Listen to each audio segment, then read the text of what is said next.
सुन के मंदिरवा से निकरे शीतला मैया हो चमकते आवे ना, हो चमकते आवे ना। उनके सिर के चुनरिया हो चमकते आवे ना। चमकत आवे चुनरी नाचत आवे सेवका हो बोलत आवे ना, हाँ बोलत आवे ना। शीतला मैया के जकरवा हो बोलत आवे ना। शीतला मैया के जकरवा हो बोलत आवे ना। सुन के मंदिरवा से निकरे दुर्गा मैया हो बजते आवे ना, हाँ बजते आवे ना। उनके हाथे के कंगनवा हो बजते आवे ना।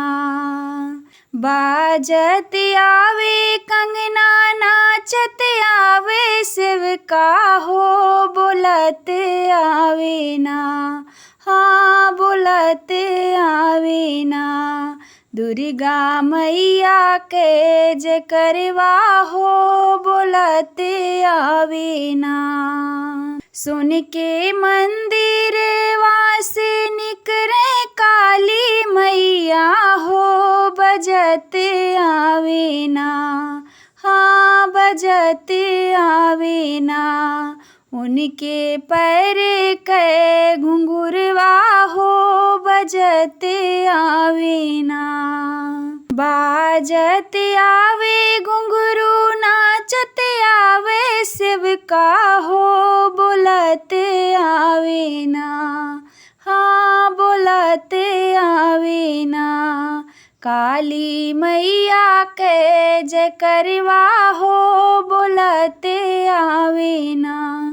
काली मैया के जकरवा हो बोलत आवे ना।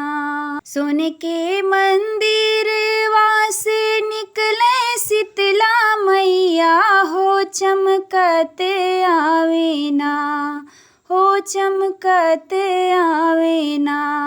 उनके सिर के चुनरिया हो चमकते आवे ना। उनके सिर के चुनरिया हो चमकते आवे ना।